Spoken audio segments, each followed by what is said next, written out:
स्वर्गीय पिताजी ने आदरणीय राजनाथ जी के को पेश करी थी हैदरगढ़ के विकास के लिए। प्रधानमंत्री मोदी का जिस दिन जनपद बाराबंकी में कार्यक्रम था, आखिर वही दिन क्यों निर्धारित किया आपने?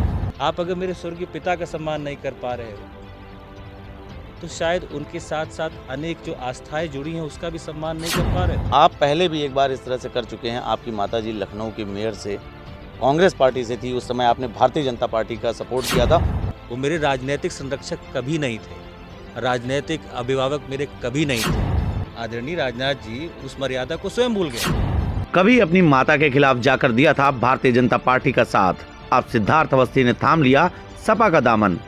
हैदरगढ़ की माटी के लाल माने जाने वाले पुत्तू अवस्थी के बेटे सिद्धार्थ अवस्थी क्यों हुए भारतीय जनता पार्टी से आत? देखिए बेबाक इंटरव्यू में सिद्धार्थ अवस्थी से सवाल जवाब। भारतीय जनता पार्टी का भगवा ध्वज लहराने वाले पंडित सिद्धार्थ अवस्थी अब समाजवादी पार्टी के हो गए हैं। पंडित सिद्धार्थ अवस्थी जी इस वक्त हमारे साथ मौजूद हैं। हम उनसे बात करेंगे और जानेंगे कि किस प्रकार से राजनीतिक उथल पुथल उनके जीवन में आई। पंडित जी बहुत बहुत स्वागत है आपका। बहुत बहुत आभार भाई। भारतीय जनता पार्टी से समाजवादी पार्टी का सफर कैसा रहा? ये सफर बंदिशों से निकलकर दोस्ती की है शेरों से। अब वहाँ पे जो बाध्यताएं थी उन बाध्यताओं के साथ मैं रह नहीं पा रहा था। वहाँ पे केवल अवसरवाद हावी था, राष्ट्रवाद का झूठा प्रेम दिखाना। और मेरी पहचान मेरे स्वर्गीय पिताजी से थी। राजनीति में मैं उनकी वजह से आया था। अगर आप उनका सम्मान नहीं कर पाए तो मैं तो बहुत छोटा सा कार्य करता था। तो आज अगर समाजवादी में आया हूं, विचारधारा में परिवर्तन बिल्कुल नहीं हुआ। विचारधारा तब भी राष्ट्र के प्रति थी, आज भी राष्ट्र के प्रति है। लेकिन पहले जो लोग समझते थे कि धार्मिक चश्मा सिद्धार्थ अवस्थी ने लगाया था, सिद्धार्थ अवस्थी ने तब भी धार्मिक चश्मा नहीं लगाया था।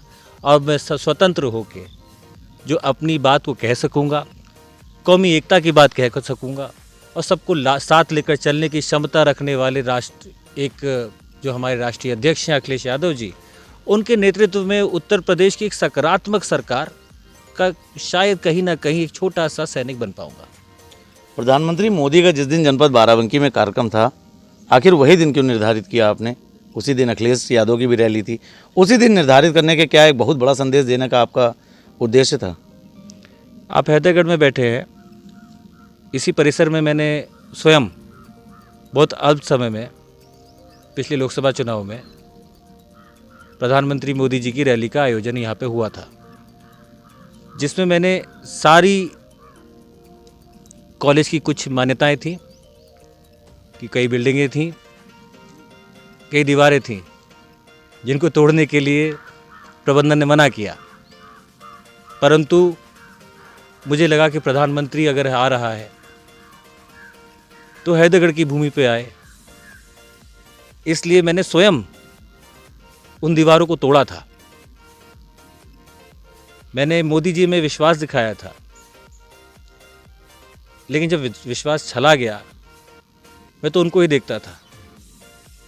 जब विश्वास चला गया तो ऐसा कोई माध्यम तो है नहीं कि मैं सीधे उनसे अपनी बात पहुंचा पाऊं।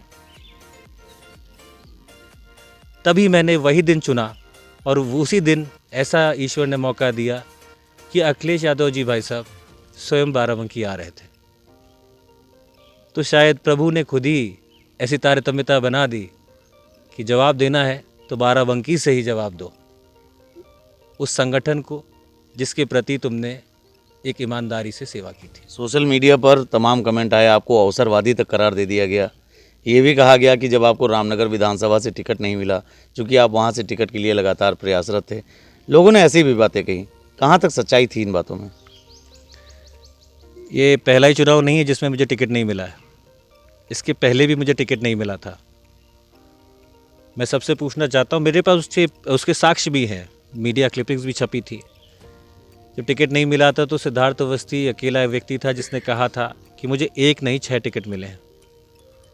और मैंने हर विधानसभा पर, बाराबंकी जनपद की हर विधानसभा पर, जिसके साक्ष्य सभी लोग हैं, स्वयं संगठन के लिए सेवा की थी। इस बार भी मैंने मेहनत की और टिकट मिलना ना मिलना भाग्य की बात होती है। जिनको टिकट मिला उनका भाग्य उनके साथ। अगर मुझे कुछ ऐसा विरोध करना होता, ये हास्यास्पद है जो लोग ऐसा कहते हैं, अगर मुझे कुछ ऐसा विरोध करना होता तो मेरे भाई, जिस समय टिकट नहीं मिला था मैं तब निर्णय लेता। कई लोगों ने लिया, मैंने तो तब भी निर्णय नहीं लिया। मेरा निर्णय तो तब बदला जब यहाँ पे जनसभा का आयोजन हुआ है हैदरगढ़ में। उसी हैदरगढ़ की भूमि पर जिसकी जो विधानसभा सीट मेरे स्वर्गीय पिताजी ने आदरणीय राजनाथ जी के को पेश करी थी हैदरगढ़ के विकास के लिए। आज उनके ना रहने के बाद अपने शब्दावली में 2 शब्द आप उनको श्रद्धांजलि स्वरूप नहीं अर्जित कर पाए।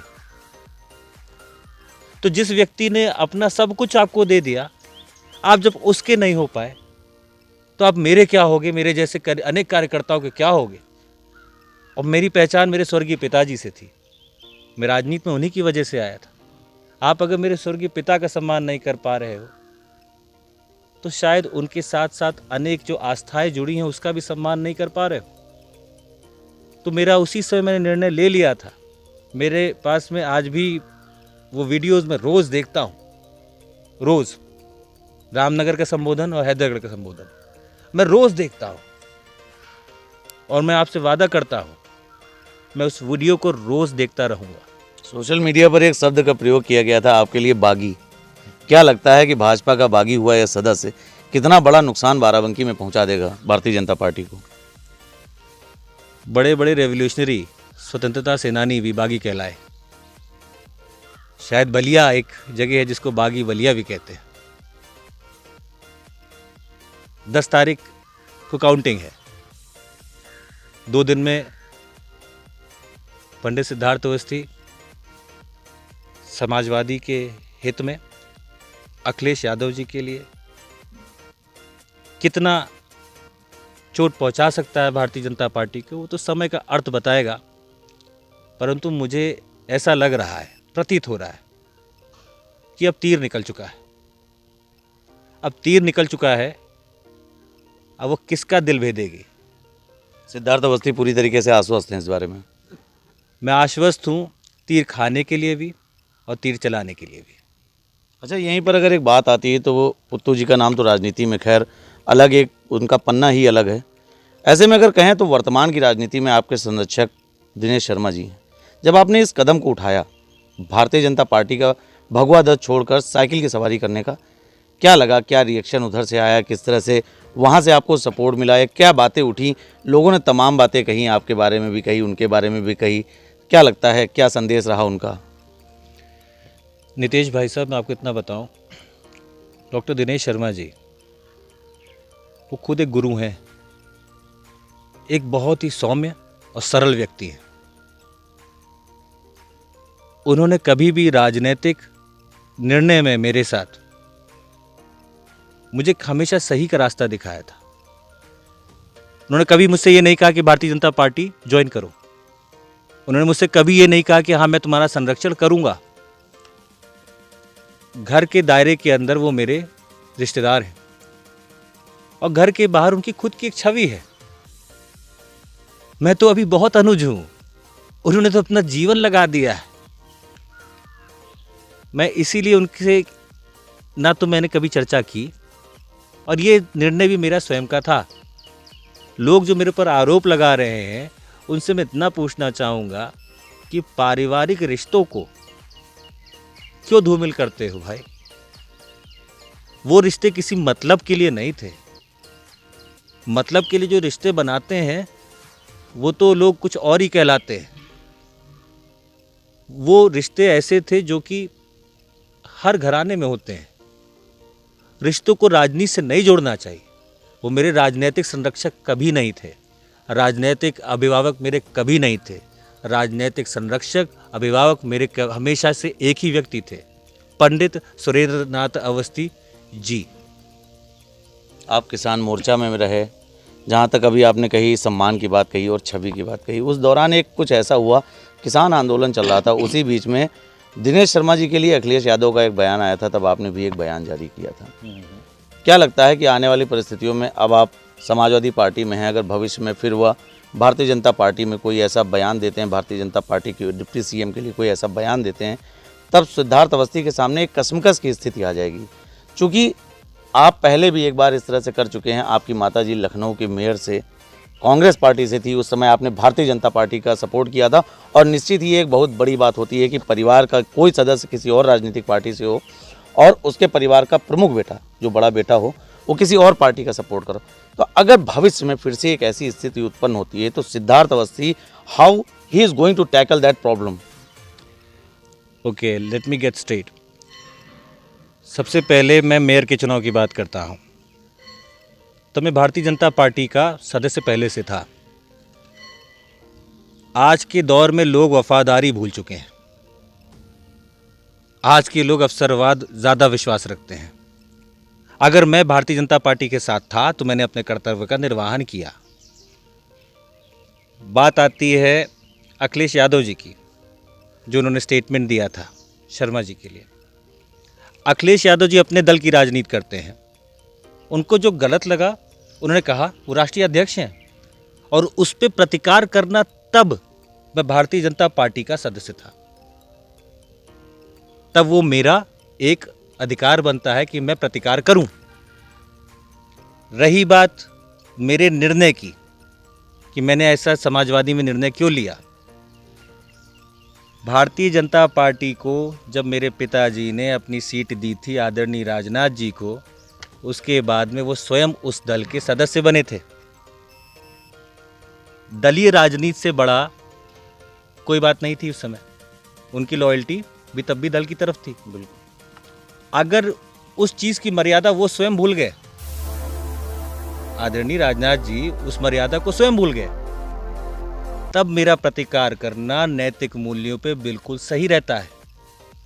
मैं अगर भारतीय जनता पार्टी के साथ था तो मैंने अपनी वफादारी का एक ऐसा पैमाना बनाया जो कोई और कर नहीं सकता। और अगर मैं समाजवादी का एक सैनिक हूं तो मैं उसी प्रकार पूरी ईमानदारी से, पूरी निष्ठा से अपने राष्ट्रीय अध्यक्ष की हर एक कदम से कदम ताल मिलाते हुए उनके साथ साथ चलने का प्रयास करूंगा। क्या लगता है कि आस्था जिस तरह से पार्टियों की बदलती है, लोगों की प्रतिक्रियाएं आती हैं, कल तक जो आपको चाहते थे, जो आपके लिए बड़ी बड़ी बातें करते थे, आज सोशल मीडिया पर आप ही के खिलाफ लिख रहे हैं, आप ही के विरुद्ध लिख रहे हैं, कई अभद्र टिप्पणियां भी आईं। किस तरह से देखते हैं कि जब तक आप उस राजनीतिक दल थे, उसी राजनीतिक दल के लोग आपको सपोर्ट कर रहे थे, आज वही लोग विरोध कर रहे हैं, कैसे ये स्थिति का सामना करेंगे आप? देखिए भैया, पार्टी के तरफ जो आस्था बदलती है वो विषय दूसरा है। मैंने आपको जो तीनों आपको एग्जाम्पल दिए हैं वो मैंने सम्मान के प्रति बताए हैं। आप मुझे खुद बताइए, मैंने सम्मान से कहीं समझौता किया? नहीं किया। सम्मान जहां पर है वहां पे व्यक्ति को रहना चाहिए। मान, सम्मान और स्वाभिमान, इससे ज़्यादा कोई और बड़ी पूंजी नहीं होती है। जो लोग आज हमारे लिए गलत गलत कह रहे हैं, मैंने पहले भी कहा है कि कभी आईने में जाके देखें, शर्म सी आ जाएगी। और कभी अगर समय आए तो सोचना कि सिद्धार्थ ने तुम्हारे साथ कभी कुछ गलत तो किया नहीं है। और फिर से मैं पुनः यही कहना चाहता हूँ कि बदले की भावना से मैं राजनीति करता नहीं, मैं सेवा नीति में विश्वास रखता हूँ। दिल जीतने की अदा मुझे आती है, मैं फिर से दिल जीतूंगा, फिर से तुम मेरे प्यारे रहोगे। आज तुम मुझसे नाराज़ हो, लेकिन मैं तुमसे नाराज़ नहीं। समाजवादी पार्टी में सिद्धार्थ अवस्थी कौन से पद के लिए भविष्य अपना तलाश रहे हैं और किस तरह से वो कार्यरत रहेंगे, किस तरह से कार्य करेंगे? क्योंकि अभी आगामी 10 मार्च को गिनती होनी है, ऐसे में एक बड़ी बात होगी कि किसकी सरकार आने जा रही है। कितना आश्वस्त हैं कि समाजवादी पार्टी की सरकार आने जा रही है? मैं आपको 2 चीज़ें बताऊंगा। पहली बात आपने कही कि समाजवादी पार्टी में आप कौन से पद की बात कह रहे हैं। नितेश भाई साहब, मैं ऑन कैमरा कहता हूँ, मैं पद नहीं, कद की बात करना चाहता हूँ। मैं कद बनाने के लिए समाजवाद में आया हूँ, मैं पद के लिए नहीं आया हूँ, मैं साथ देने के लिए आया हूँ। हम यहाँ पर अपने उन तमाम दर्शकों को जो राजनीति में काफ़ी इंटरेस्ट रखते हैं उनको लिए एक बात बता दें। यहाँ पर एक सिद्धार्थ जी ने बड़ी महत्वपूर्ण बात की कि पद की लालसा नहीं होनी चाहिए, कद की लालसा होनी चाहिए, क्योंकि कद ही एक ऐसी चीज़ है जो आपके भविष्य को निर्धारित करता है। क्योंकि पद कुछ समय के लिए होता है, मात्र वो 5 साल, 10 साल, 15 साल, इससे ज़्यादा, लेकिन जो आपका कद रहता है ये आपकी भविष्य की राजनीति को काफ़ी चमकदार बनाता है। जी सिद्धार्थ जी। और दूसरी बात, रही अखिलेश भाई साहब की सरकार, समाजवादी सरकार आ रही है कि नहीं आ रही है।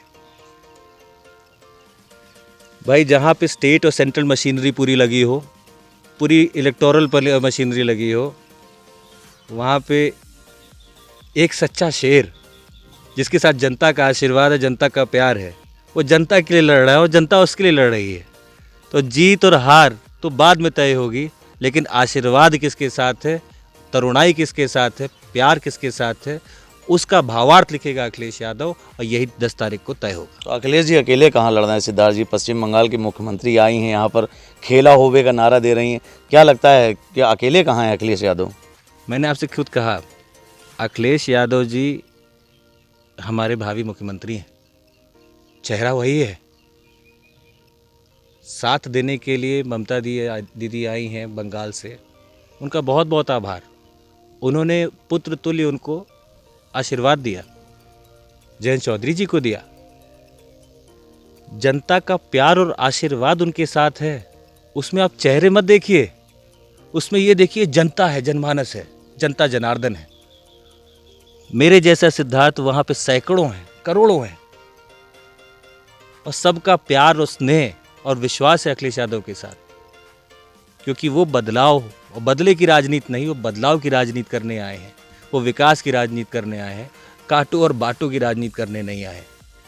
पंडित सिद्धार्थ अवस्थी अब तक भारतीय जनता पार्टी में थे। भगवा रंग का एक बड़ा चलन होता है, भगवा रंग की एक बड़ी बात होती है। पंडित सिद्धार्थ अवस्थी के जीवन में भगवा रंग कितना महत्वपूर्ण है? मैं फिर कह रहा हूँ भगवा रंग, ना कि भारतीय जनता पार्टी जिस भगवा रंग को डिनोट करती है। भगवा रंग चूँकि सनातन संस्कृति का एक पुराना हिस्सा रहा है, ऐसे में भगवा कितना महत्वपूर्ण है पंडित सिद्धार्थ अवस्थी के लिए? भगवा रंग मेरे लिए उतना ही महत्वपूर्ण है जितना मेरे पिताजी द्वारा दिखाए गए सारे संस्कार। भगवा रंग मेरे लिए उतना ही महत्वपूर्ण है जितना मेरे जीवित शरीर में मेरा रक्त। भगवा रंग मेरे लिए इतना ही महत्वपूर्ण है जितना मेरी माँ की आंचल की छाया। भगवा रंग मेरे लिए उतना ही महत्वपूर्ण है जितना मेरे हाथ का कलावा। भगवा रंग आस्था का प्रतीक है, कभी कोई चुनाव या किसी पार्टी का प्रतीक नहीं है। भगवा रंग सनातन धर्म का प्रतीक है, और भगवा रंग को जो लोग राजनीति से जोड़ते हैं, मैं तो उनसे कहूँगा शर्म करिए, थोड़ा सा नज़रिया बदलिए। ईश्वर सबके हैं, रंगों को मत बांटिए। जिस दिन आप रंगों को बांटने लग जाएंगे तो शायद ये गुलिस्ता ही ख़त्म ना हो जाए। भारतीय जनता पार्टी को एक मौका मिल गया, जिस मुद्दे पर हमने आपसे भी बात की। अखिलेश यादव की धर्मपत्नी डॉक्टर डिम्पल यादव जी ने भगवा के ऊपर, यानी कि मुख्यमंत्री योगी आदित्यनाथ के कपड़े के ऊपर एक बात कह दी, जंग से उसकी तुलना कर दी। क्या लगता है कि किस तरह से राष्ट्रवादी और किस तरह से जो सनातन धर्मी हैं उन्होंने काफ़ी इसका विरोध किया? तो क्या लगता है कहीं ना कहीं इस बयान से नुकसान नहीं होने जा रहा है? नितेश भाई साहब, आदरणीय डिम्पल यादव जी ने जो कहा, उन्होंने कटाक्ष तत्कालीन मुख्यमंत्री उनके वस्त्रों पे कहा। अगर एक योगी है, अगर एक सनातन धर्मी है, अगर एक उपासक है, अगर एक स्वामी है, तो सत्ता मोही होगा कि सत्ता लोभी होगा? उन्होंने व्यक्ति विशेष के, शायद मैं उनके पक्ष से तो नहीं कह सकता, लेकिन मेरा नज़रिया है, उन्होंने शायद व्यक्ति विशेष के लिए कहा होगा, ना कि किसी की भावना को ठेस पहुंचाने के लिए। आजकल का दौर है, लोग ज़बान पकड़ना ज़्यादा जानते हैं, एक बात के कई मतलब निकाल लेते हैं। परंतु मुझे इतना तो विश्वास है कि कोई पढ़ा लिखा व्यक्ति कभी भी किसी की धार्मिक आस्था पे कभी चोट नहीं पहुंचाएगा।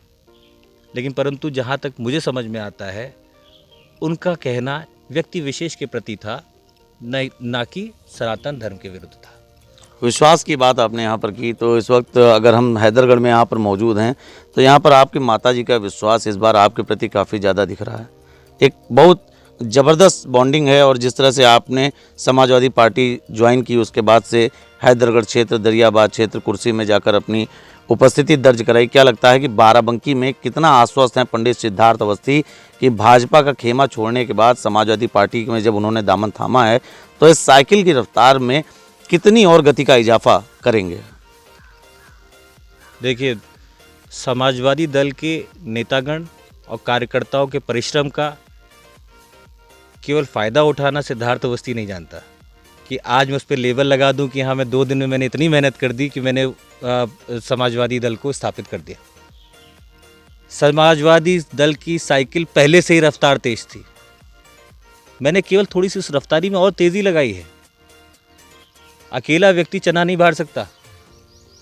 यहाँ की सोच पहले से ही तरुणाई निकल चुकी थी, चाहे दरियाबाद में गोप साहब हों, राकेश भाई साहब हों, अपने सुरेश भाई साहब हों, गौरव रावत हों, राम मगन जी हों, ये सब लोग एक पूरी टीम के साथ लगे थे। माता जी की बात है तो माता जी को इसलिए अच्छा लगा कि आज मैं एक परछाई से बाहर निकला। जब मैं परछाई से बाहर निकला और मैंने माता पिता के सम्मान को वरीयता दी, मैंने अपने बाराबंकी जनपद और जनमानस के समर्थन को वरीयता दी, तो उनको इतना समझ में आया कि हाँ बेटा बाराबंकी जनपद को ही अपनी अस्मत मतलब इज्जत मानता है और उसके साथ कोई खिलवाड़ करेगा तो बाराबंकी जनपद के साथ वो खड़ा ही रहेगा।